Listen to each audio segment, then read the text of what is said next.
నేనైతే ఈరోజు చాక్లెట్ చేసినాను, అది కూడా ఆల్మండ్స్తో అనమాట. రోస్ట్ చేసింది. స్మెల్ అయితే నిజం చెప్తున్నా చాలా బాగుంది. పిల్లలు కూడా ఇష్టంగా తింటారు.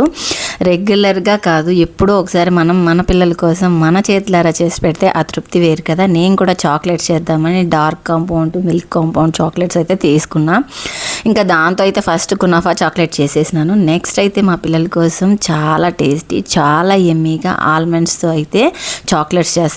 రోస్ట్ చేసి మనమైతే దాన్ని చేసుకున్నాను నేను. మిక్సీ లేదనమాట, మిక్సీలో వేయలేదు. దాన్ని అయితే వేసేసుకుని చాక్లెట్లోకి చాక్లెట్ నింపుకునేసిన. ఫస్ట్ ట్రై వేసింది అయిపోయింది, సెకండ్ ట్రై వేసింది సరిగ్గా రాలేదు. దాన్ని మీకోసం చూపించడం కోసం అయితే మళ్ళీ ప్లేట్లో వేసాను అనమాట. ఫస్ట్ వేసింది చాలా బాగా వచ్చినాయి. పిల్లలు కూడా తినేసినారు, అలా చేయడం అలా తినేసినారు. పిల్లలు ఒకటే కాదు, ఇంట్లో వాళ్ళు కూడా ఇష్టంగా తిన్నారనమాట. ఎప్పుడో ఒకసారి మనం ఇంట్లో చేసి అందరికీ పెడితే అదొక తృప్తి కదా. మా పిల్లలు, అవ్వ, మా ఆయన అందరూ కూడా తిన్నారు. మీరు కూడా ఖచ్చితంగా ట్రై చేయండి.